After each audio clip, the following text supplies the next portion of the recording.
From New York, New York, you are listening to Extra Time, driven by Continental Tire from Kansas City. I am Andrew Wiebe with my partners in soccer, David Goss, Matt Doyle.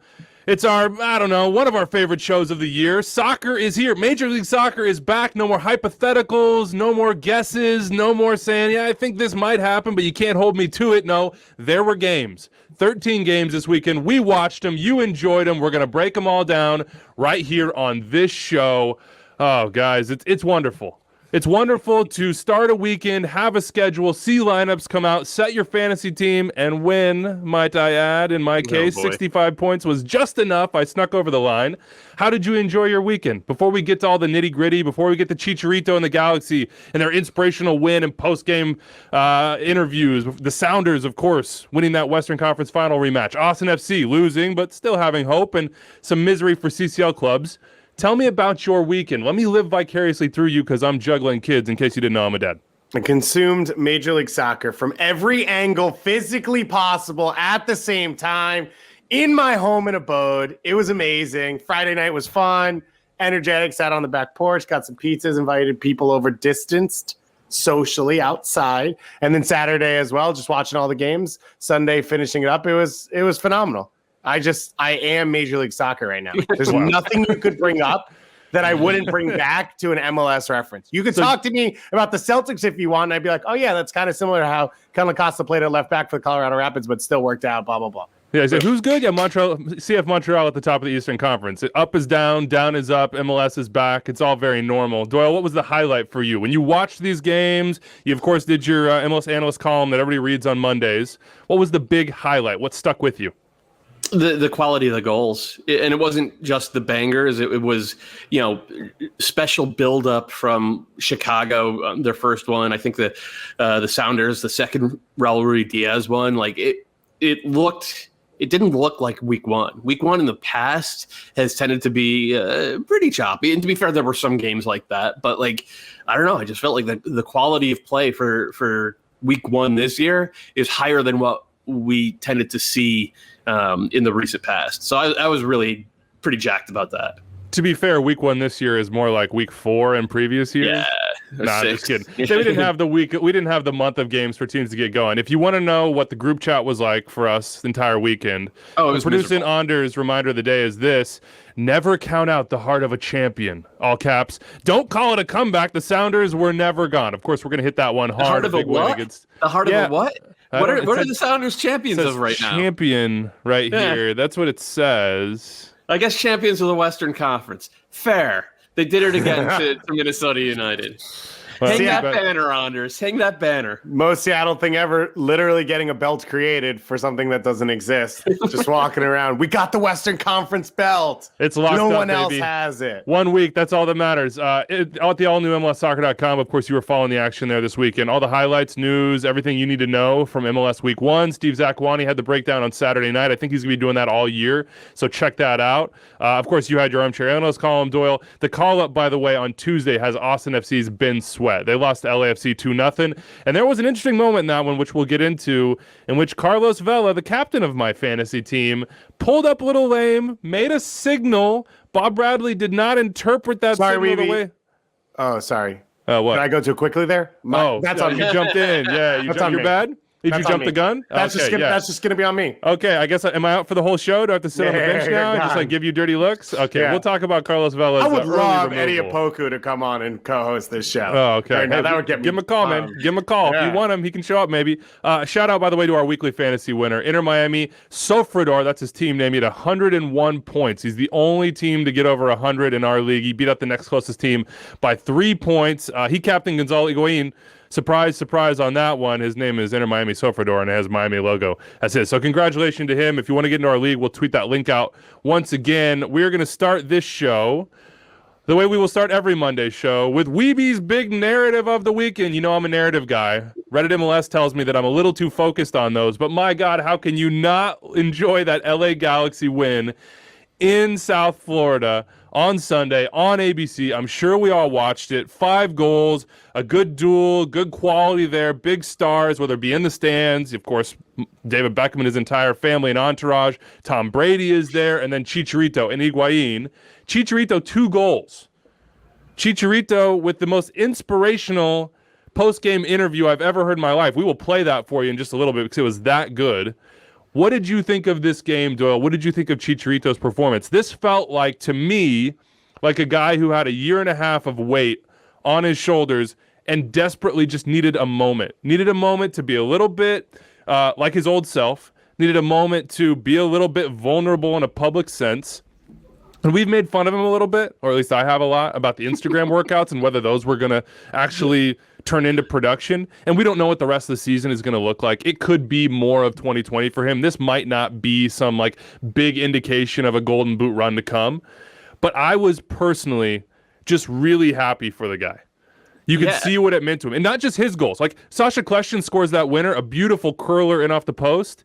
And he is on cloud 9 after the game. He's saying, don't look at me. Talk about Ethan Zubak. Talk about Sasha. Talk about Greg Vanney's changes. Like it felt like this moment that he had desperately needed for a year and a half. And to see him get it, I mean, it gave me a lot of feels. You could see it on his face and hear it in his voice in that post-game interview, which was remarkable. And I thought John Champion and Taylor Twellman did a good job of making that moment live a little bit longer and going a little bit long, because Chicharito, I think you're right, Weeby. He clearly needed that. As for the game itself, for an hour, I don't want to say it was all Inter Miami, but it was primarily Inter Miami. They played, the Galaxy did. And I think what changed it was going to a 4-4-2 and bringing Ethan Zubak on. And in that situation, Zubak was able to kind of occupy the other defenders, the central defenders, so that Chicharito didn't have to do that. Chicharito didn't have to find the defenders and make their lives hard. He just had to find space.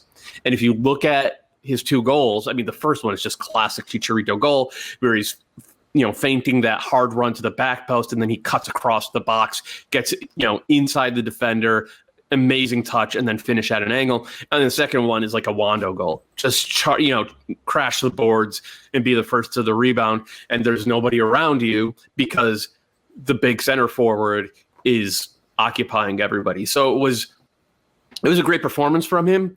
I thought even when he and the Galaxy were struggling in that 4-2-3-1, he was more up for it than he looked at most points last year. And then the change to the 4-4-2 changed the game, and Phil Neville never really adjusted. And if you don't adjust to a guy who has scored 300 goals in his life, which is what Chicharito is, you're probably going to end up on the wrong side of the scoreboard, and that's exactly what happened.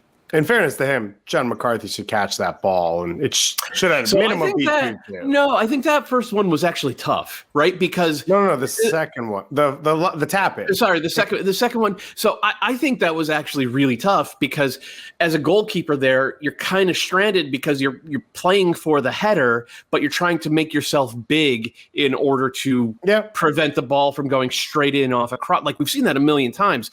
I thought McCarthy actually did well to get a hand on it, and it's just like, it's unlucky that nobody was on the back post, maybe tracking Chicharito and being as awake to the danger as he was. Yeah, that's fair. It's interesting with Chicharito, because then that first 60 minutes, I agree with you, he was more up for it, but there was a few moments where they tried to hit in transition, and he's always going to be the guy he is. He's not going to be a threat that often outside of the 18. And finally, once Zubak comes in, now he's in his wheelhouse, and he's going to be elite in MLS if you get him there. He's not going to change who he is, and he's not going to be, I think of Rooney, but you could talk about Keane or other guys who came to this league and maybe did things they hadn't done at other times in their career just because of their overall ability and IQ and whatever it is. Chicharito, the thing he does well is live in the box and score goals.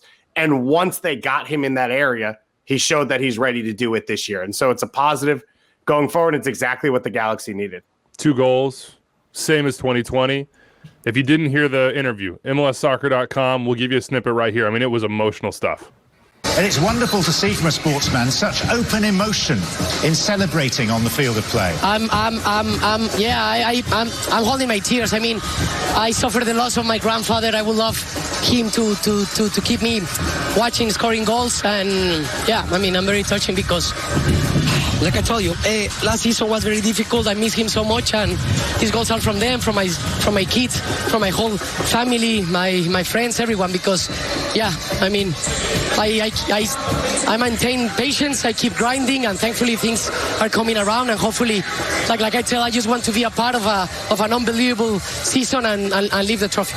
I mean, this was the narrative. I've been talking about this a lot, and whether he can get back into El Tri or not doesn't really matter. But for Chicharito, this is his career. It's his life. And in the first answer on that interview, he said that, all the pressure that he felt, all the people he felt responsibility to, whether it be his family or himself or the people within the Galaxy organization that gave him this responsibility. I thought it was an incredible moment on live TV for him to show that sort of vulnerability. Yeah. And I don't think you see that very often from athletes. I don't think you see that very often, to be perfectly honest, from just people in general, whether that be in their personal lives or in a public setting like this was for Chicharito on ABC, on national TV, in the U.S. and abroad. To me, this is one of the most special moments off the field that I've actually seen in MLS in a lot of ways, based on everything that we as a society and a world and as people have gone through in the last year. And of course, Chicharito's done the COVID thing just like we all have, and it's not over. But we've seen the headlines. We've talked about the headlines. We've talked about all the gossip and everything else that's surrounded his life, all the different things that have pulled him in different directions over the last year. And then to fail. I mean, he failed last year. To fail in such a high-profile way in this big opportunity and to come back, yeah, I mean, it's special. It's awesome. We should all try to be Chicharito for the next year or the rest of our lives. Like, be your best self. Get fully vaccinated and let 2 weeks pass. Then be your best self. Like, to me, this is the best possible way for the MLS season to start. For one of the stars, one of the guys that everything is built around, as far as like, hey, watch this league, care about this league, widen the fan base. To have it work out for him in Miami against David Beckham's team, against Gonzalo Higuain, for the Galaxy, trying to rebuild and trying to become what they used to be again with Greg Vanney at the helm. Like, this was the exact result, the exact scenario they needed, and it still blows my mind as well that we're like, hey, the big center forward came in and changed the game, Ethan Zubak. Like, this is a team performance, and it's awesome. Now, on the Inter Miami side, other than the two-tone cleats from Rodolfo Pizarro and his performance, a little bit to be desired. Gonzalo Higuain was okay. He had a goal and assist.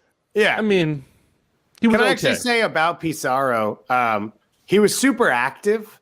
I questioned if he's dangerous enough to be worth what they paid for him coming into this league. And in this game, Phil Neville found a way to get him a ton of space. Yep. And he's not a goal scorer, and he's not really a final chance creator. And the big one that stood out to me was in the first half on the break when he had O'Neal Fisher, and that's it with 30 yards to goal. And he kind of held up for a little while and then hoped to get a penalty kick that he didn't. And fortunately, he did get the PK later in the game, but it wasn't a dangerous moment that he was going into. That's going to be, if that's how Miami's going to play this year, that's going to be something we're going to talk about the whole year, because it's not what he does at his best. And he is not Lucas Zelarayan. And so if the whole game is let's spread the game as wide as we can and let's get Pizarro into killer spaces, I think Miami's going to struggle. Is that on him, that break? And I'm just talking about that specific moment. Wait a minute. They scored 2 goals, and he was central to both of them. Yeah, and they got into one was a penalty kick that wasn't a dangerous moment. Right? Wait, that was completely a dangerous moment. That was completely that was Robbie Robinson, beating a guy on the wing, driving directly towards the box, playing a ball to Pizarro's feet that I think Pizarro was trying to leave for the weak side runner, who it was Lewis Morgan at that point. Like, that was a dangerous play. All right, well, there was no reason to foul him there. It wasn't like he was in on goal and about to finish.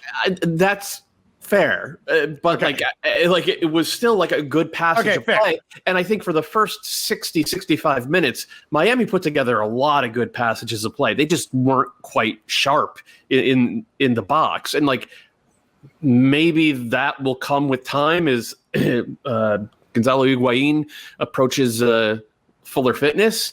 And as that was my point on the break. He was dragging a yacht behind him. He wasn't even trying to. He wasn't even trying to be a part of that attacking sequence. He was just jogging behind the play. Really good, though. He was still really good. I don't know. I think there was a lot to be positive about from this for Miami. Like, they came out and they played with more commitment in this game than they played at any point last year. I thought they had some pretty good ideas in the final third. They just, like, Phil Neville kind of blew it by not making any subs, not realizing that his entire midfield was dragging, and that, the Pizarro and Matuidi in particular were kind of dead to the world by about the 60th, 65th minute. And the subs for the Galaxy and the formation shift for the Galaxy changed the game, and Phil Neville, for whatever reason, could not keep up with that. MLS is back when LGP gets a yellow card like 42 seconds into the game. Oh my God. I was so sure he was getting a red in this one. I was so certain he was getting a red in this one. He almost ended with one. He got in someone's face in the last 30 seconds. It was like, he got there and he was like, I haven't gotten sent off yet. I don't have a lot of time. And got in someone's face on some play, trying to get the ball restarted quickly. I mean, this was a game that it gave you a lot of different things. I still think we're going to look for more from Gonzalo Higuain. I know he had the goal and the assist. I know also that Robbie Robinson learned a lesson, or I assume he did, which is when you score a tap-in from Gonzalo Higuain, you go thank the man instead of running away from him. Like, come on, Robbie. Like, show a little bit of respect in that moment. But I think the big question from this one is, who got it better between David Goss and Matt Doyle? David Goss, Pipa Higuain, that's who you got compared to, though your beard has not grown out quite as much as you might like. And then, Doyle, you're Gonzalo. How do you feel about that? People out there really memeing extra time against the Higuain brothers in the midst of this game. I think he's a handsome man. Hey, listen, hey, you're the younger brother. Don't talk too much. I do the talking. I lead this.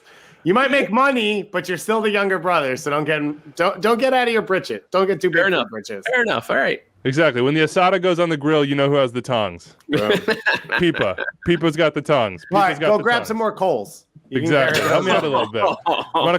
He needs another beer. You need the workout. Exactly. Okay. Need another beer. Oh, wow. You dropped it on that one. Sounders are back. I think that's probably the second biggest story of the weekend here.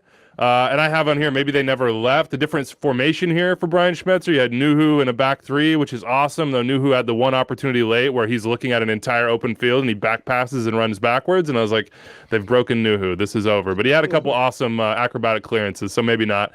But a big second half, let's say, for the Sounders. First half, I was like, man, Reynoso is the truth, and he is. He's an incredible player. But in the end, it was Christian Roldan, it was the DPs, it was Rui Diaz, it was Will Bruin, it was Freddie Montero. It was a Sounders team that just kind of said, hey, we are who we've been. Don't doubt us. Don't count us out. And hey, Minnesota, move along.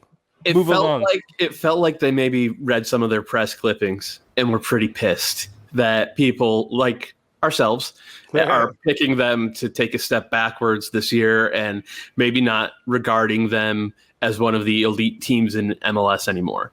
Not to say they're not good. I think we all have Seattle top 4 or 5 in the Western Conference, and if things go right, they could win a trophy or maybe even 2 this year. But I still see a team that is thinner than last couple of years. Maybe, getting a little old in a couple of spots, though I guess, part of that is like losing Gustav Svensson and Roman Torres. Maybe that's not applicable anymore. But I thought, especially without Nico Ladero and playing against a very good Minnesota United team and trotting out a new formation, I was like, this is going to struggle. This is going to be tough. Not just without Nico, without Ymar as well. Yeah, without Ymar, which was a coach's decision. Of his spine. Yeah. Coach's decision there. I thought this had a potential to be a statement win, or at least a statement result for Minnesota United. It was a statement win for the Seattle Sounders. It took them 45 minutes. Second half, it looked like they've been playing that 3-5-2 forever. And they caused so many problems for Minnesota with that right side overload. Roldan's movement, well, first of all, his touch in this game was spectacular. I put a couple of clips up on my Twitter. Just dropping back, getting on the ball, like taking one touch out of traffic and then opening the game up with these diagonals to his brother, who looks like as as Anders said, Serginho Dest light. That's what we call Alex Roldan now. Roldan was spectacular with his touch, but his movement is so smart and so dangerous. And he's able to just create verticality by finding these little pockets. And he put Minnesota in the spin cycle. And everybody in that attack around Roldan, be it Bruin, Rui Diaz, Alex Roldan, whoever was playing left wing back, it was Brad Smith, and then it was Kellen Rowe for a little bit, and Freddie Montero. Like, they're all smart enough to capitalize on the spaces that good movement creates. And like by the 70th minute, it was clear that Minnesota had no chance, and they were about to take a beat down, and that's what happened. And it's kind of the conversation we had about Seattle. Maybe we didn't think it would happen this quickly. Of you're talking about experienced, high IQ players with a couple of crown jewels that defenses can't ignore. Yeah. And so you talk about a bunch of guys who can read the space. I think we've said it about Will Bruin and Freddie Montero. Yeah, maybe they're not world beaters right now, but Rui Diaz and Lodero and Roldan are good enough that they can read the openings around them and get opportunities. And I think you saw in this game, Rui Diaz fit, ready to go. And if that's the case for Seattle, they're going to be a threat the whole season because they've got enough pieces defensively and they've got a match winner. And everything else can kind of revolve around that, and you can figure it out, including Josh Atencio being the best player in MLS history. It just leaves the door open for opportunities like that. Do we want to go full-on Josh Atencio fan club right now, or do we want to go João Paulo touch and goal fan club? Because, good Lord, to bring that down with his instep in the most calm way possible, and then just to be like, yeah, I'm just going to absolutely lace this one. It was Nagby's goal. Yeah, it was Nagby's goal from last year, right? It was just incredible. And when that happened, I was like, oh, weekend lit. And you already had the Paul Marie goal from the San Jose Houston game. I was like, oh, this is it, baby. We're off and running. But this is extra time, so we should probably talk Josh Atencio, who I know Anders was jacked about. I know you have seen him a ton, Dave, a ton in GA Cups. What did we see from the kid in this game? He's confident. He understands where to pick up the ball. He can hit the big switch, which again, when Joel talked about that overload, there was opportunities and with those wing backs to kind of open the game up that he was able to do. And then you saw as the second half wore on, him closer in that final third and willing to be a part of the attack and a part of the buildup and pretty quick with the ball at his feet. You're playing with two of the best midfielders in MLS around you. You don't have to do too much. But I think you saw a good balance of he was an active piece of it. He was going to get the ball off the back line, being a part of the buildup if he needed to, but not doing too much and overrunning João Paulo's space or trying to get in the areas in which Christian Roldan was good. So I think he found that good balance in the first game. You saw Brian Schmetzer after the game talk about it. They asked him to do a job. Like, they didn't ask him to go in and win the game. Go in and be the piece that we need you to be. And I thought he did that, which is huge for, as we talked about in CCL, these homegrowns. This is how you start getting on the field before you really establish who you are and become a central part of a team. His ball carrying was really good. And I don't think I had seen that from him in the past. Like, once he got on the ball, he was able to drive forward and cause real problems. And he had good instincts or has been drilled well on how to draw the defense to him and then hit a simple pass to cut those defenders out and put the attackers into good spots. It was really impressive. I still don't know if he's a D-mid. I don't know if he's an 8. I don't know if he's a center back. I know they've used him there a little bit. There were times where his lack of quickness maybe caused him some to be fair, it was against Reynoso where he got screwed into the ground twice. But it was a super promising 90 minutes from Josh Atencio. And look, there are two things I've dinged Brian Schmetzer for. Historically. One is that his team has never put together a really convincing regular season. And two is that he has not taken any of these talented academy kids from the Sounders and gotten them real chances, real minutes to make them real first team contributors. And part of that is he was clearly on that path with Danny Leyva before Leyva got hurt.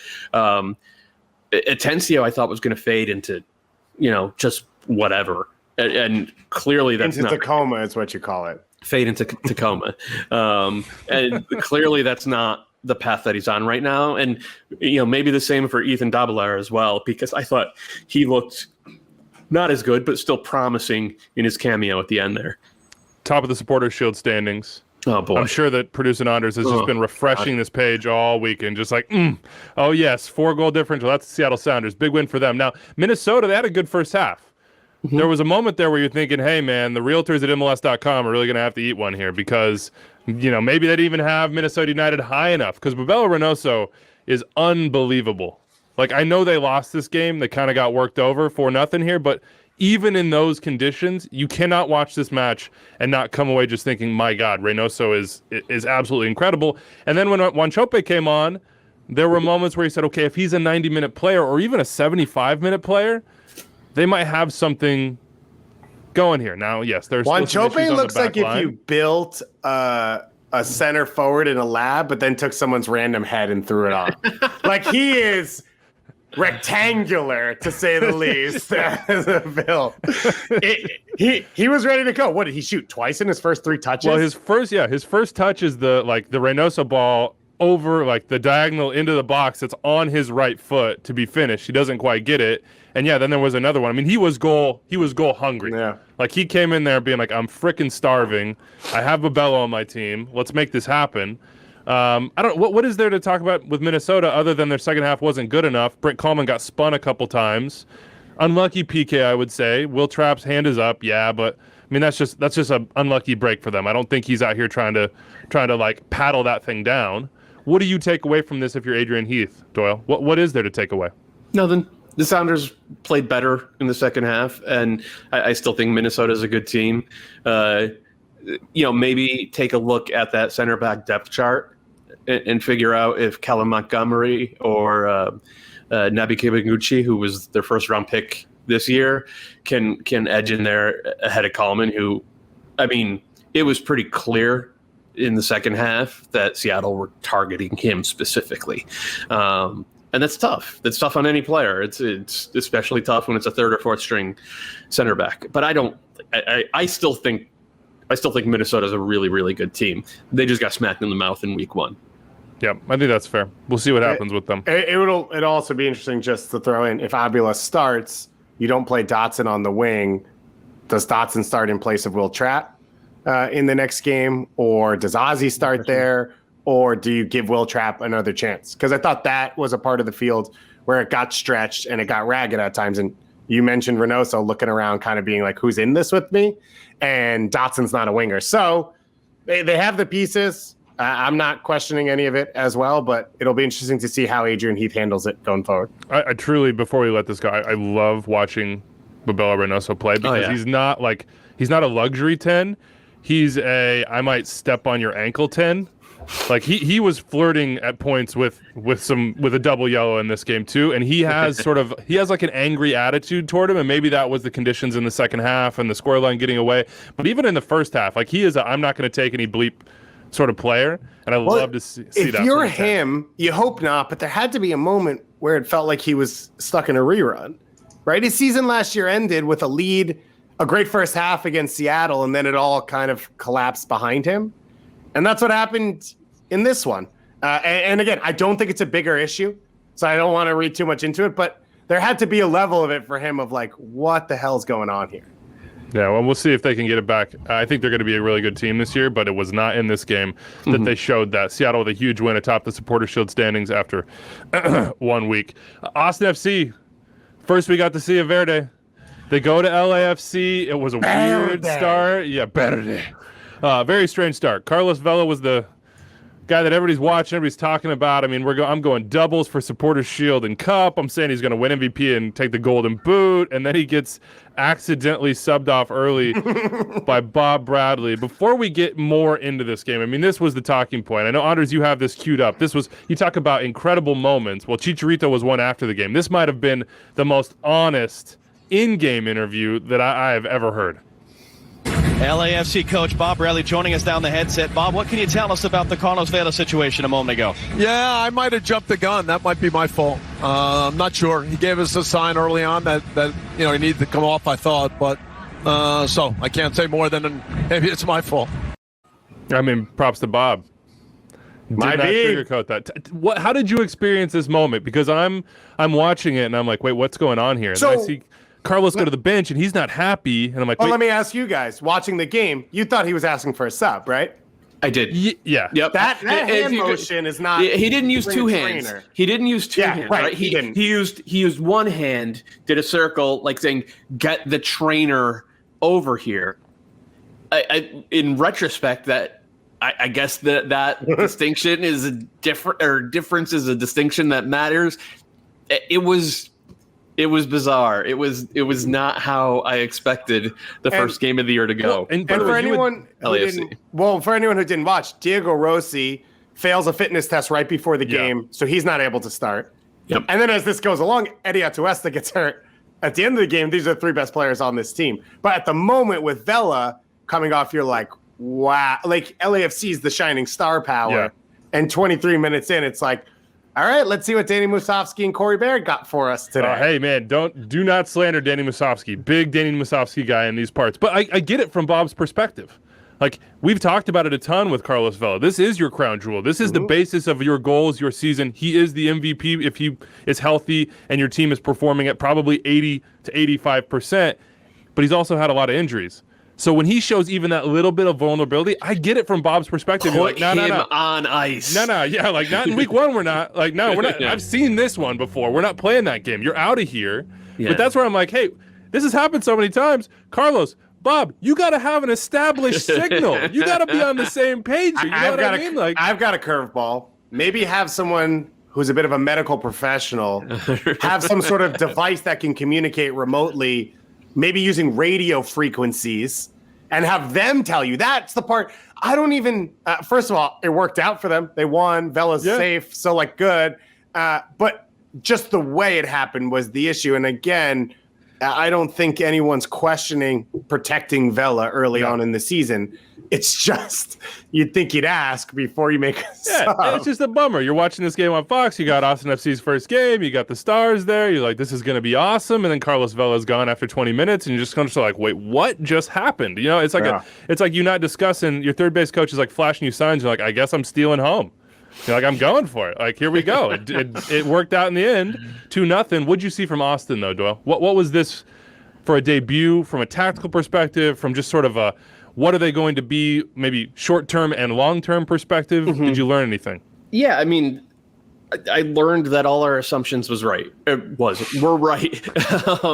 We were talking all preseason about how this is probably going to try to play like a Greg Berhalter U.S. national team look in terms of how they want to build out, the way they're going to use Alex Ring, how they're going to try to use their fullbacks, the role of the other central midfielders who are going to be kind of like free eights, except free isn't the right word because they're not finding space. They're playing this like very strict positional play.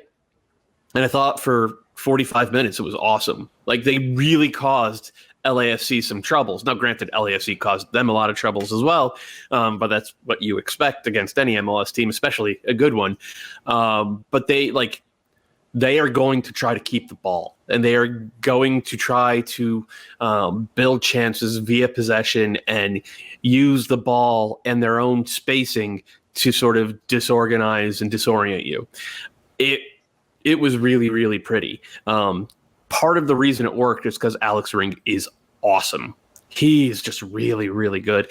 Pochettino and Pereira, I thought, were not as good, but still really promising in that central midfield. And I thought Matt Beasler had kind of a throwback game on both sides of the ball. So if those guys create chemistry and are able to sort of be a foundation that the rest of the thing revolves around, this team has a chance to be very good and like maybe in the playoff picture, because the ideas that they had were very clear and they executed on a lot of them. And if you can do that against LAFC in week one, then you're going to be able to do that against a lot of teams throughout the year. And I would just say, I like the way they've built this team. We've talked about it on this show. They don't have pieces that are just going to go win it by themselves. And so that's what they've built themselves to do. I would say from Pochettino in this first game, I didn't think it was a perfect performance all around, but he has special moments in him that will allow them to break teams down. When he gets it off the fullback, kind of like angled into his feet to run straight at the defensive midfielder or center back, He's quick with his first touch, and he's clean, and he can beat guys. You didn't see match-winning quality from Dominguez and Redes in this one, which, okay, it's your first game in MLS. It's been a while, fine.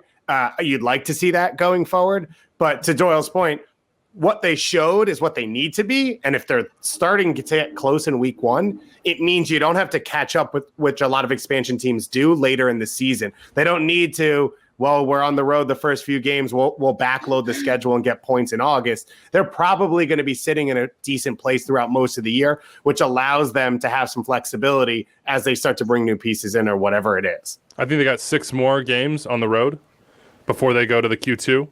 So they are going to find themselves tested in these next month and a half, 2 months to get and to we that know, point. we know historically these early season road trips tend to wear teams down, and they're playing worse at the end of them than they are at the start. But I was impressed. I was impressed by this Austin team. What do you think happens at forward? Not in the long-term DP sense, but in the short-term, we need to score goals to get points sense. I mean, John Gallagher was so dangerous. He was so dangerous. Like his movement was superb. Obviously, he didn't finish the chances he got, but he was finding chances.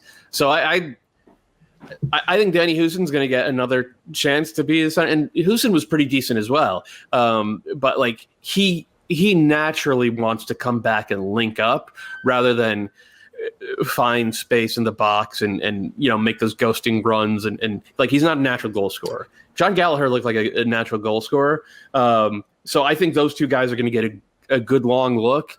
And then if it doesn't work, they have the ability to go out in summer and spend a little bit of cash and maybe find someone who is a match winner in those moments. But I wonder how much of it's game states because him, Stroud, and Fagundes made a difference off the bench. Oh, yeah. Of this is let's throw something different. Wait a minute. You're gonna mention Jared Stroud and not shout out Charlie Fiction? Come on now.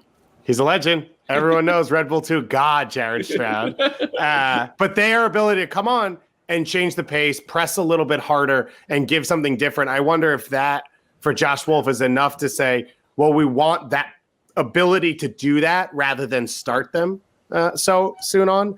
I just have to mention this. My girlfriend kept watching the game, and every time John Gallagher missed a chance, she was upset that no one went over and was nice to him and was like, hey, you were really close. And I was like, I think they're kind of pissed that he missed. Yeah. And I don't know, it happened a lot. Yeah, hey, look, Pablo Cisnega had a couple nice saves on him, too. He was really good. I think the best thing to come from this for LAFC was that performance from Cisniega.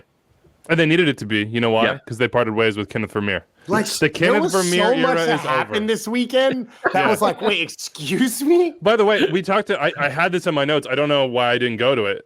Inter Miami, the Matias Pellegrini situation was resolved too.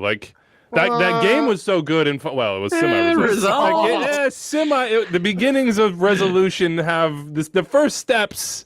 I don't know. Something happened. He's not Matias on Pellegrini got bought out. So they are now roster compliant. But Commissioner Don Garber said in an interview during the game, or maybe it was during it was during some game. I watched so much soccer this weekend, and Don was interviewed multiple times, that there are sanctions coming for Inter Miami. I mean, just the fact that they bought him out says that they knew that there were 4 DPs that they had last year when they weren't roster compliant. So we'll see what those sanctions are. But yeah, adios Kenneth Vermeer. It didn't really work. He was great in CCL. To be fair to him, he was actually really, really good in that CCL run, and you'll always have that. But Cisniega showed in this game why he won the number 1 kit for this team. Let's kind of run through some teams that impressed us outside the big, obvious storylines from the weekend. Can we start with Montreal?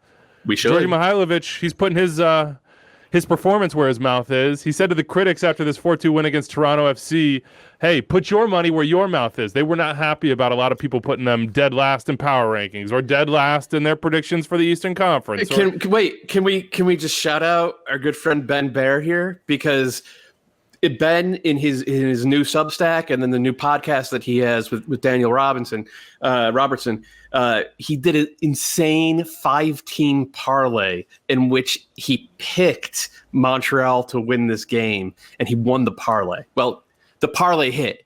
Ben was too much of a coward to actually bet the 5-team parlay. But go follow Ben Bear 89 on Twitter. His new MLS gambling venture. Yeah, but hey, if he had, it would have been like plus 1,300. If he had, though. If he had, it's tough work if you can get it there, Ben. But look, I mean, expected goals were not kind to Montreal, but they piled on the bangers. I mean, Mason Toye was like, Thierry Henry, he's gone, but look what I learned. Top corner curler. 3 minutes in, they're ahead. Romel Kyoto, I mean, just ran away from everybody and roofed it? I mean, that was an incredible goal. I love those finishes. This tight angle, just like roofed it. It was incredible. Georgie's nice little, he had that beautiful touch around, and then he basically roofed it too, and Montreal went running. I mean, it should have probably been 4-3. I think there was a PK on. Don't disrespect my guy Kamal Miller's just posterized slam.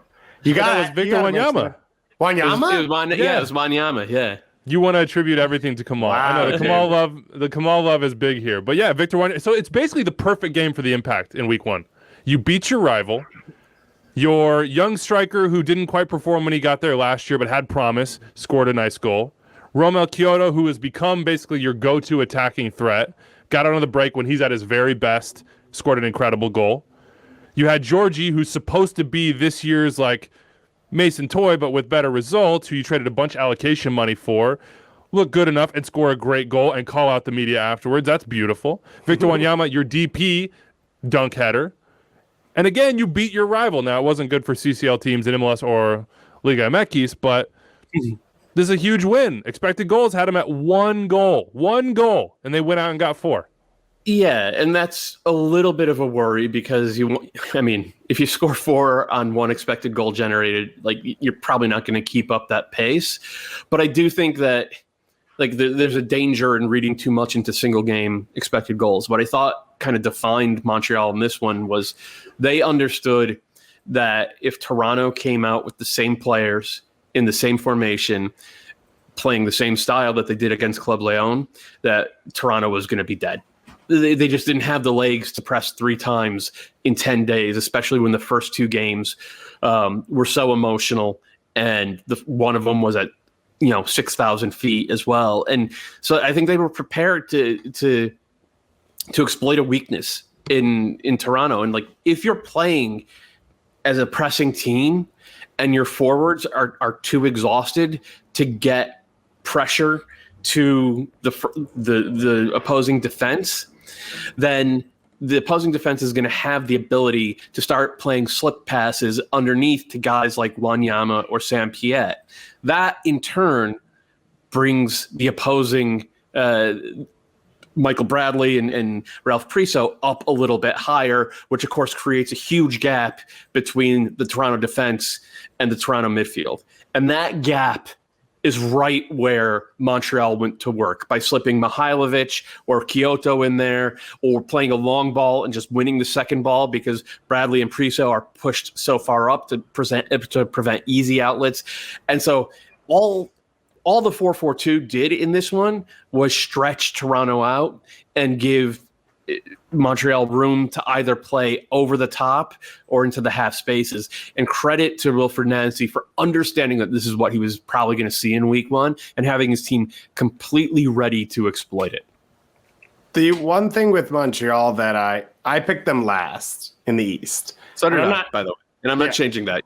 I'm not stepping away from that either. But one thing that I did forget is there are teams in MLS that don't bring it every week. And there are gaps in MLS if you are cohesive and you care. And if Montreal can do that, they'll be competitive and look for a playoff spot this year. I don't think they have the top-end talent to completely compete, although they have young pieces that could emerge into that. But if they're that team that every single game is beat to the wall, I don't know if we say that. I don't know if that's an inappropriate term. I couldn't think in the moment.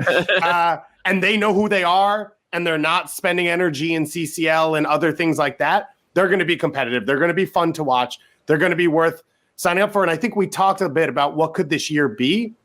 And this was that game of the young guys look confident. They're a fun group. They believe in themselves, and they're kind of like us against the world. And if I'm a fan, that's what I want to see. And I think they've got a shot to be competitive over the course of this year. And it's worth noting that Montreal were picked generally near the bottom. They came out with real fire in their eyes and played a great game. Houston picked close to the bottom. They came out with fire in that, like they dominated San Jose for the first 45 minutes. They played really, really hard. I would say pedal to the metal rather than your metaphor, David. Vancouver, they came out, they got a win. I thought played really hard, even though they were missing some places. That's a team that was generally picked close to the bottom. Like these teams are all, taking a page from Adrian Heath's book. You use the power rankings to fuel you for the first couple of weeks at least, and you use that disrespect. You put it on the bulletin board, and then you go out and you prove that maybe the gap between the haves and the have-nots in this league is not as big as it feels like sometimes. Wow, look at that transition from you. By the way, into Houston, into Vancouver, into the power rankings, which, if you don't know, 11 a.m. Eastern time on Tuesdays when the power rankings drop. Doyle and I are going live on Spaces. I believe this week, Doyle, it's on your Twitter account. So Matt Doyle 76, head over there. Yeah, so it'll only be 60 to 75 minutes as opposed to the 6-hour director's cut marathon that Weeby wants to do every week. Yeah, you can let us know what you like more, but we will go through every single team. We will reveal the power rankings, react to it, talk about all the little things that we saw or want to see from these teams, and have some guests on, take some comments from all of you. So Twitter Spaces every single Tuesday of this season, 11 a.m. Eastern. We'll go back and forth on Doyle and I's Twitter accounts unless, Extra Time gets access to Spaces or something else changes. We'll let you know if it does. You can tell for all these teams how much it meant. Like the post-game whistle, sometimes I'm just sitting there. I want to see what the coaching staffs do. Mark Dos Santos and his squad that was emotional. They were in church. That was the team. Yeah. They then cut to the field and big hugs, people running after each other. I mean, Lucas Cavallini broke a nice piece of equipment after he scored his goal. So I guess that's cool. Cheers to him. But it meant, you're right. And I was a little surprised by it. But it's going to be an uphill battle for all the Canadian sides. And I think they're kind of in that spot where it's like, finally, right? They haven't played a soccer game in 5 months, and it kind of was all worth it to an extent. And you could feel that. Especially also with the subs for Vancouver of they just tried to get over the line with the 1-0 win and then build from there. Yeah, I do think it is important to know, again, because as you watch these games, you're like, wait, what's going on here? And then I see Andy Rose on Instagram, and his family's in Salt Lake. I mean, this is watching the game. They're not at home. They're not in their there's no creature comforts for them when it comes to life and their families and their habits and all that. I mean, they're in Florida. This game that Montreal won is at Inter Miami Stadium. They just swapped Toronto out the driving over from Orlando to play. Right. It's just everything is so weird. So you can see how maybe that could be a disadvantage, but you could also see how coaches and players could sort of channel that and say, well, it's almost like, you're almost like summer camp in a way. You're at your training camp. You're it's just us against the world. We're in a weird position. It's on us. Let's go see if we can do it. Now, they got good results. The Chicago Fire just played 2020 out in 90 minutes all over again. 2-0 lead. They're rolling. Doyle's tweeting clips of beautiful team goals, and then by golly, you know how that's going to end. They ain't going to win that one. God. It ain't going to be for them.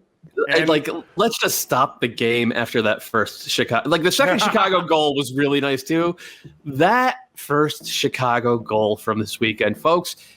Go on MLSsoccer.com, go to the game, the match center for that game, and click on videos and find that Robert Beric goal, because the buildup was, it was people were DMing me or slacking me, being like, this is the Barcelona of the Midway. It was spectacular. Easily my favorite goal of the weekend. Let me ask you this. So I was really entertained by this, especially the midfield three with Chicago. I love the rotations because Jimenez is always going to be deeper. Stojanovic is always going to be a little bit higher, but they can all three kind of fit into the same spaces. And so there's a lot of movement in there. 0-4, they started the Nigerian 20-year-old, I think, on the wing, and Beric got the start up top. 0-4 I thought was good. He's clearly a 9. He wants a defender on his back. He wants the ball. Beric can do a lot of different things. How do you get them together in the right way? Is there a chance that you go 4-4-2 or you bring Beric underneath? Yeah, I don't know. I need more data. I wasn't as impressed by 0-4 as you were. I'm an 0-4 guy. Everyone knows I'm the 0-4 guy. I do think it's telling and perhaps a little bit worrying that Ignacio Aliceta, who they, spent a lot of money on, was ineffective last year and not in the starting lineup this year. Like that is a pretty big worry for me if I'm a Fire fan, because like he needs to be good. He needs to, like, they need a real winger on that side who could be a bit of a playmaker, but also goal dangerous. It can't just be Beric as the lone scoring threat anymore. And he came on and played as a 10. So they didn't even play him on the wing, which is, as you said, exactly what they need from this team. But again, Chicago are entertaining. If you look up the match center in the middle of a match day and they're up by a few goals, that's when you should tune in. Yeah. Hey, just to see. It's like an experiment every single time they hit the field. Also, we have to say good night for Buxa, just to show that he, similar to Chicharito, up for it, engaged, physical, scores a goal. And Tejan, who there's injuries, so he gets the starting spot, but he's not a fullback. Everyone tells us he's not a fullback, so he has to win a starting spot at winger if he's going to be a starter on this team. Swap both wings, had an assist in this game as well. Yeah, Gustavo Bo, nice little near post finish from some Tejan service. I kind of mentioned it. CCL teams did not fare very well, which makes sense. They expended a lot over the course of the last week and a half, 10 days or so. Also, I love it. I'm jacked about CCL. Luke Singh's been a professional player for 12 days. Yeah, I felt bad for Maybe Luke it's a Singh. bit I did. I felt bad for him because the ball, that ball comes in behind off the turnover, and it's him and Romel Kyoto, and I'm just like, oh, damn, Luke. There this are is very few players who are going to get around Romel Kyoto with his strength. But this is what we want as American and Canadian soccer fans. It's like we should want to see 19, 20-year-old center backs thrown into the fire. Get a lesson from Romel Kyoto in these games, because it's only going to make you better in the long run, both for club and for country. The other two that we saw that did really well on MLS side in CCL played on Sunday on FS1, Columbus and Philly. Was 0-0. Lucas Zelleron had some nice moments. He kissed the top of the post with an incredible shot. He has a really, really special ability to receive, turn, drive, see the pass, play the right through ball with the right weight. It just didn't come off for either of these teams. Anything from this game that stood out to you? It just wasn't quite there. I was disappointed because it started really well and really promising. I was like, oh, the aesthetics here are going to be great. We're going to see goals. It'll be back and forth. And it fell flat a little bit, which, again, they just expended so much over the last 10 days at the beginning of the season. You can understand it. Was there anything that you could pull away and say, okay, look at that the rest of the year. Okay, I'm going to be watching this. I would just say I've been pretty hard on Luis Diaz. I've been underwhelmed by him. Obviously, he didn't finish in this game, but he was super active. And one of the things that I saw from him is anytime the ball came near him, he was already ready to go. Anytime the ball squirted out, if it was in counter press, whatever it was, he was ready to be aggressive. And I don't know that he's been that guy over the course of the last 2 years. Kevin Molino's out for a little bit, and like we've talked about it, they have depth, they can cover, blah, blah, blah. But if he's going to produce they brought him in as a young DP originally. If he's going to produce at that level, this team's filthy, and that's how they're going to end up winning a CCL. And so I think it was good to see that performance from him. Ultimately, a good result for the Union. Point on the road. They'll take it all day, every day. Hey, Orlando, excuse me. I see I got confused there. I started with Orlando, and I'm like, they're the protagonists. They're the big guys. Sorry, Atlanta. That is like Five Stripes. Happy to go on the road. Hey, happy Andrew, to go to Orlando and get how a draw. long have we been on? Because the dad is I know. home. Well, he didn't start. It killed me. He didn't start. I'm like, come on, Gabrielle. You know this is the opportunity. But I think Heinze looked at those performances to start the season. And he said, you know what? Maybe we're better off not putting all that pressure on Joseph in this game, because there would have been pressure.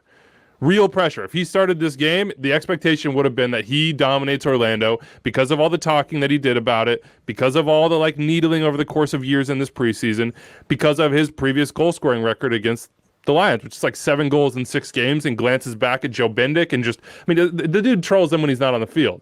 So I actually thought it was a smart move by Gabriel Heinze to say, you know what, it's better off for the player and better off for our team to slow play this a little bit. Maybe I'm giving him too much credit. We couldn't stand the game in which Joseph didn't score against Orlando. I know. So he's just thanking God that Heinze didn't start him. I was really disappointed. When I saw that lineup, I wanted to throw my phone and be like, God, how many times have I said the father is back? How many times have I written about this? How many times have I hyped this up and then it didn't quite get there? Didn't deliver in that way. I mean, nobody delivered in the final third in this game. Best moment of the game, Seba Mendez, back heel to set up Pato. Pato takes too long, so he just runs through him Pato takes the shot himself. Let's go, Seba Mendes. I love him so much. Speaking of Pato, an injury in this one that didn't look good. But there is news this morning. Julia Poe of the Orlando Sentinel says that the club, though they haven't given a ton of information on it, are saying that it is not an injury. It's a lower body injury that does not require surgery. So that could mean a lot of different things. But the fact that it doesn't require surgery is a really important thing for Orlando because it doesn't look like Daryl Dike's coming back. I'd be surprised. Shouldn't come back, right? Like, you should sell him realistically. Yeah. And then it's really sort of unproven in a lot of ways behind him, Pato, that is, as to what they have. So anything from this game that you would point to? I mean, I struggle to see anything other than maybe the fact that it looks like Heinze really has taken Ezequiel Barco under his wing. A lot of communication directly to Barco. Some better moments, though not the final product, which ultimately I thought there were better moments. I thought there were moments where Barco at least looked like he knew what he wanted to do, even though he couldn't do it. But he always he's still taking three touches too many. Like maybe he sees it, but like he's his timing on those passes, and then late in the game he was out in space, isolated against a center back, and that's where you need like any $15 million attacker. Kill him. That's where you're like, oh, we're gonna kill him, and he just dribbled right off his shin directly into Antonio Carlos, who was fantastic, by the way. Antonio Carlos was great. I think the big takeaway from Orlando City, first half they played a 4-4-2. And it's weird because like the 4-4-2 these days is almost like a specialist formation. It only exists really for teams that want to get out into transition as much as possible. But Orlando City were playing it as kind of like a possession formation, which can't really do that anymore. And then they switched to a 4-2-3-1 in the second half, and I thought that worked a lot better. So I think going forward, especially as maybe they get some of the new wingers up to speed. Also Pereira back. Pereira back. He was suspended because remember he went 4 feet off the ground. Right. In their last game. But when we did their team preview, I don't know, whatever Weeby made me do, whatever it was, he is one of the most influential chance creators in the league. He is. And for them specifically, no one else really creates on their own outside of the pattern. It's through the pattern of play. But this was a fine performance. But this is one of those players that they cannot reach their level without him. Yeah. There are Seattle won without Nico Ladero. That's a massive moment. I don't know that Orlando's really capable of that for long stretches without Pereira. And to be clear, Orlando City, when they were a great possession team at the start of last year, it wasn't just Pereira. It was Pereira, Rosell, and João Moutinho. They had none of them in this game. If I'm an Orlando City fan, I would understand being frustrated at not getting the full 3 points against a wounded Atlanta team or exhausted Atlanta team.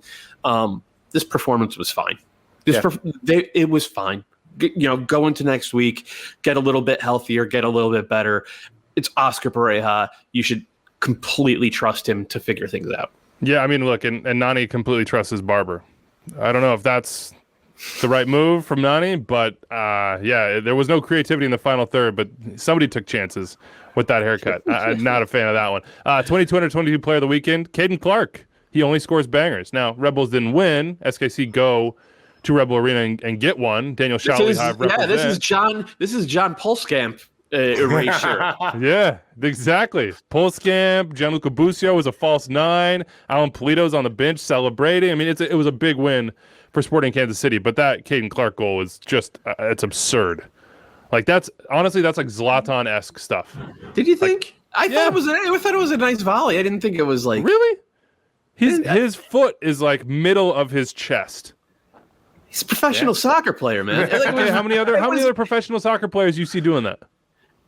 Not many. No, okay. Not many. Okay, fine. I thought it was really nice. Caden Clark erasure. It was really nice. It was a very nice goal, and you can see why he is headed to RB Leipzig next year.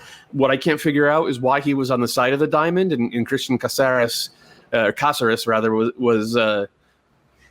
was at the point of the diamond. It was bizarre to see him out there because I think it limited his impact in the final third, and he is probably the most gifted player on the team in the final third. The pace of this game was ridiculous. It was the number, and I wrote about this in my column, like, we have this data, thanks to Second Spectrum now, tracking data that measures the number of possessions in a game. And the Red Bulls last year played at the most frenetic pace in the league, averaging 118 possessions in a game. In this game, they had 134. Wow. Sporting Kansas City had 151 possessions in this game. I mean, if you go back to kind of traditional numbers, the passing percentages in this one were not. They were not high. So I assume that, that's where the possessions come from, right? There's a lot of moments of like, okay, ball lost, go the other way. Ball lost, go the other way. And this is what I was talking about with the 4-4-2. The Red Bulls play a 4-4-2 diamond. It is about generating almost like artificial transition opportunities where like you're just creating so many 50-50s. Eventually you're going to win one and everything becomes instantly vertical. And see, in my mind, Philadelphia are really good at this while still playing soccer. I would argue that like that Red Bulls game, there wasn't a ton of soccer in that one. One of the things that stands out to me about the way Philly does it, though, is the way Shabilko plays and kind of finds the space off in the corners and then holds up the ball, allows people to come in and then connect in the 18. Red Bulls were, one, super narrow, and two, don't have anyone who's capable of doing something like that in that attacking front. And so that's one of the things that they lose that Philly's done so well over the last 2 years now, I guess, for New York. It was good to see them kind of like back to who they were, I guess you could say. But you do come away from this game and say, this is kind of, it was energetic. They scored, they went ahead. Then they didn't have enough to get over the top. And that's going to be the conversation, I think, most of this year. Weeby, I don't know if you got to watch this one because I know you were parenting, but like if you have Cam grab a couple of Matchbox cars and just smash them into each other for 90 minutes, that's a good replay of this game. And then bring in Tom Barlow and have him smash one of the Matchbox cars by himself for a while. And then Hernan Losada comes in and puts about 10 Matchbox cars in each hand and just throws them at each other. Yes. We'll get to that one in a second. We got to get to Brucho in the 22 here. Oh, man. I wanted to be Brucicadia because I want Jurgen Locadia to have a resurgence here. You just want to be the one who made the nickname. That's exactly right. Susanna Collins made the nickname. She did a great job. Yeah. And you want to be the one who's like, this is the nickname now. Is that good, Doyle? Was that a good weaving? That's good. That's not the best. You could have, a little whiny for me, but that's fine. 2-2 with Nashville. I was making jokes about Nashville when they were down 2-0 that they missed the bus. But they should have won this game. They absolutely should have won this game. This is turning into a nice little rivalry, and I should say not turning into, it has been one from the USL days. But it's a great result for Cincinnati to start the season. This is 1/6 of their goal production from 2020. So they scored as many first half goals in this game as they did all of last year. Ah, beautiful. Those are the stats that we love. Lucho Acosta looked good. This is the one I watched. I recommended it as my ESPN Plus because I just thought it had ridiculousness written all over it, and it almost did. I mean, there were some crazy moments in the second half where Nashville SC were like looking around just like, what do we got to do here? Yeah. Like, how do we get this ball into the back of the net? But Lucho found spaces, found gaps between the back line and the midfield. He got turned. His goal was very nice. The little chip over the goalkeeper over Joe Willis to put it in was really nice. Joe Willis's face after he gave up a PK and then it was scored on him was absolutely terrifying. But I think both of these teams can be happy about this. It's not the result that either wanted, but Nashville will believe they should have won. They put some goals in the back of the net. I don't think Nashville's happy about this. I mean, I'm not saying happy. I'm just saying it's like, okay, fine. You literally just said happy. Unfortunately, this is all recorded, so I guess you can check me on that one. I guess for where the game state was, to come back and to get a point is okay. But I think from a chance creation standpoint... Also remember, we said first 3 games is what leads to Open Cup, and they've got a good schedule, and this is a good opportunity, and dropping points at home. Does that lead to Open Cup? Yeah. Oh, yeah. Good point. Wow. I totally forgot about that. Yeah. I mean, well played, Andrew. Continue. Yeah. We record this. It's a beautiful thing. What did you think of Brenner, real quick, before we get to the mailbag? He looked like a player. I just liked the way he moved. There was Not a ton of combination play from Cincinnati after the first 15 minutes, but he passed the eye test in game one. He got on the board, so there's not going to be any 800-pound gorillas on anybody's back. Same with Lucho.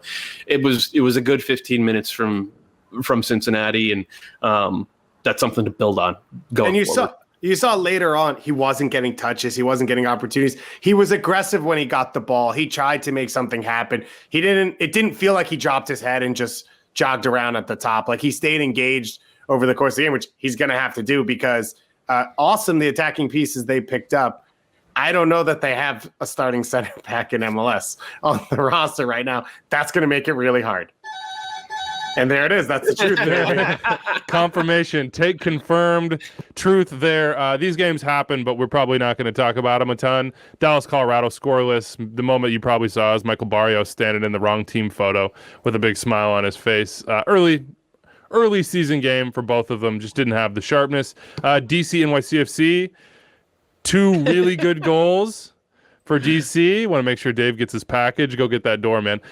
2 really nice goals for them. NYCFC probably kicking themselves a little bit, but the Hernan Losada era gets off to a nice start. They need these moments. Mm-hmm. I think DC, as they make the transition, to sort of confirm that they're going in the right direction and keep getting buy-in, but you're not going to get a Brendan Hines-Ike like 30-yard laser beam and a training ground Julian Gressel to Knaus goal very often. I don't know. Hey. Weeby, right now, Second Spectrum says Brendan Hines-Ilk 1 banger per game in his MLS career. So that's true. Brendan Hines-Ike. Yeah.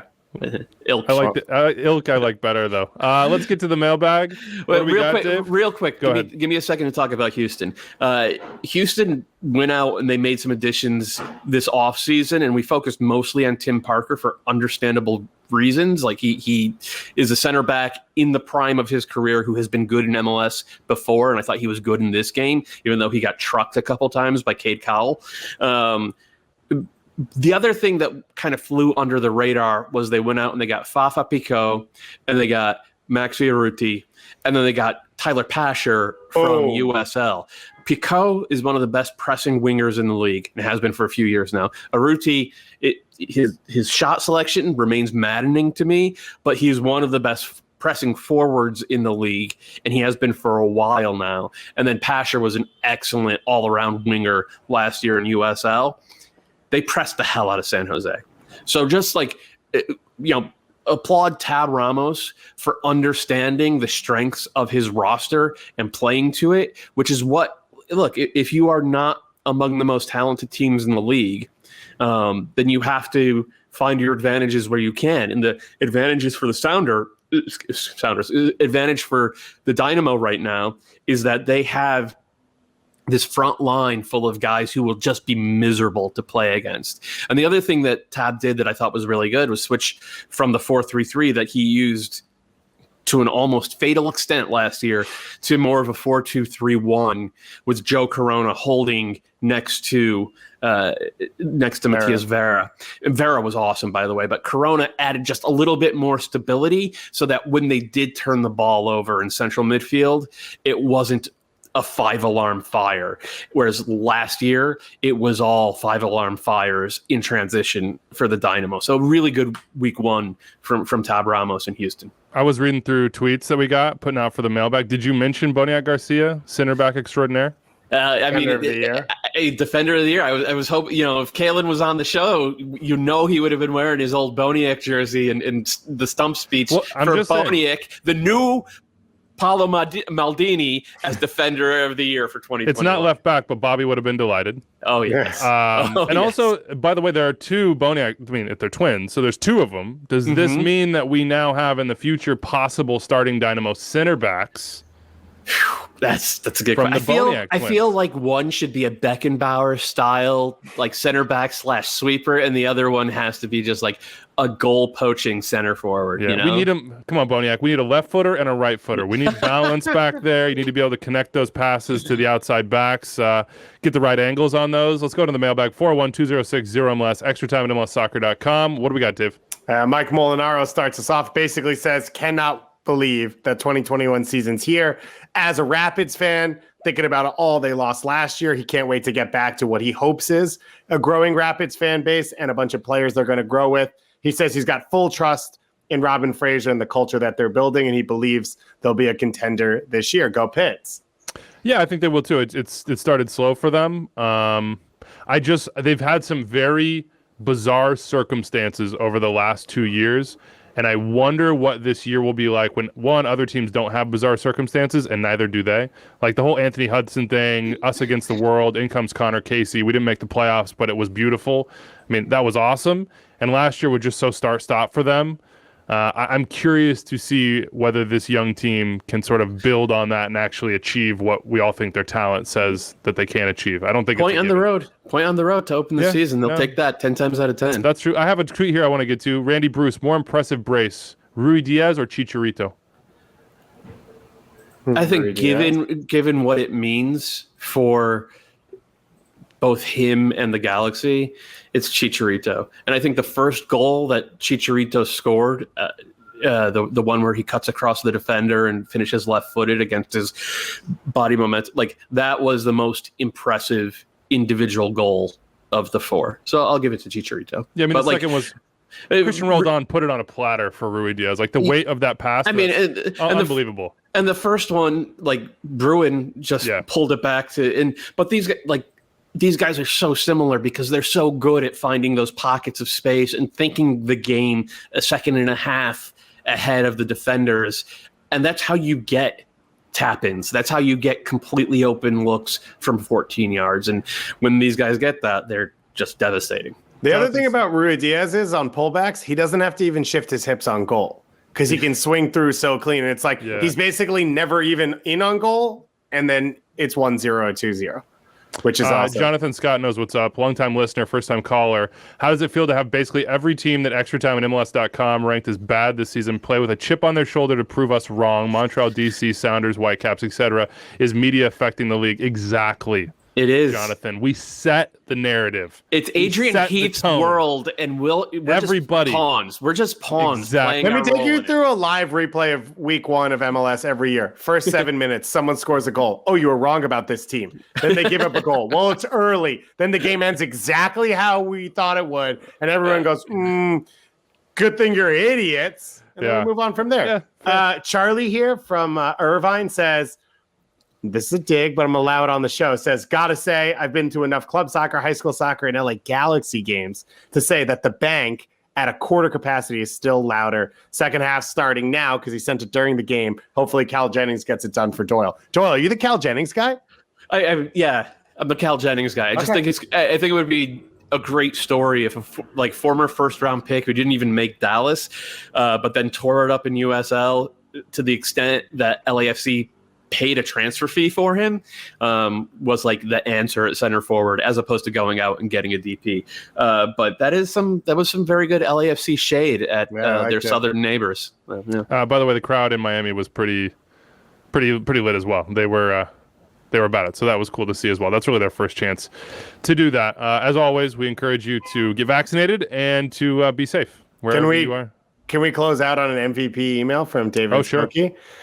He says, this was from last week. So he says, glad Weeby's coming out of his CCL malaise. There are 2 additional reasons to be excited about MLS's success in CCL. First relates to conversation you had a couple weeks ago about U23 failures in Guadalajara. Every additional game that a George Bello, Anthony Fontana, or unfortunately he said Aiden Morris, which now doesn't seem to be the case, can play in Mexico or Honduras makes us even better going forward. The other is additionally, last night's Toronto win over Leon was particularly important for next year's seeding of teams. The CCL draws based on how teams in that country's particular slot have performed in the tournament over the last 5 years.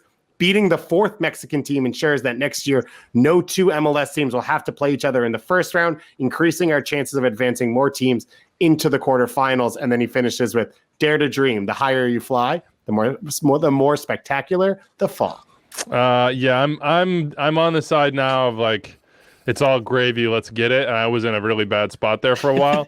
And just so we end on a down note, man, Aiden Morris out for 9 to 12 months towards ACL. That's painful. It is. That sucks. It sucks for the kid. It sucks for the crew. It's It's one of those moments. These things happen in sports. We see him. Jordan Morris is off trying to live his dream. The unthinkable happens, but just best Aiden Morris in his recovery. Hope he gets back better, stronger, and continues on the trajectory that he was on. I'm not going to allow you to close on this. I'm going to close on CONCACAF finally officially announced the schedule for CCL, and guaranteed, because Atlanta's playing Philly, an MLS team is going to be playing CCL in August in a semifinal, which is awesome. And that's what I've been waiting for. I don't know. It's kind of like now I got to watch the season as like, which of them has earned CCL? Exactly. Like if Philly knocks out Atlanta, now I'm all Philly for the next 3 months. Who do you think in August would be the better team? Anders I think is just tearing his hair out right now. I think Atlanta have the higher upside because of Joseph, but Joseph hasn't looked like Joseph yet. Philly have looked really good. Philly have surprised me with how good they've been despite their injuries and the guys that they sold this offseason. I'm rooting for Philly. They earned their place in the CONCACAF Champions League. And we're out with that mic drop. Let us know what you think. Thursday, we're back with Charlie Davies to preview the weekend. Any thoughts, questions, takes that you have. 401-206-0MLS. Extra time at MLSsoccer.com. All the coverage right there. MLSsoccer.com and the new MLS app. We'll see you later in the week, everybody.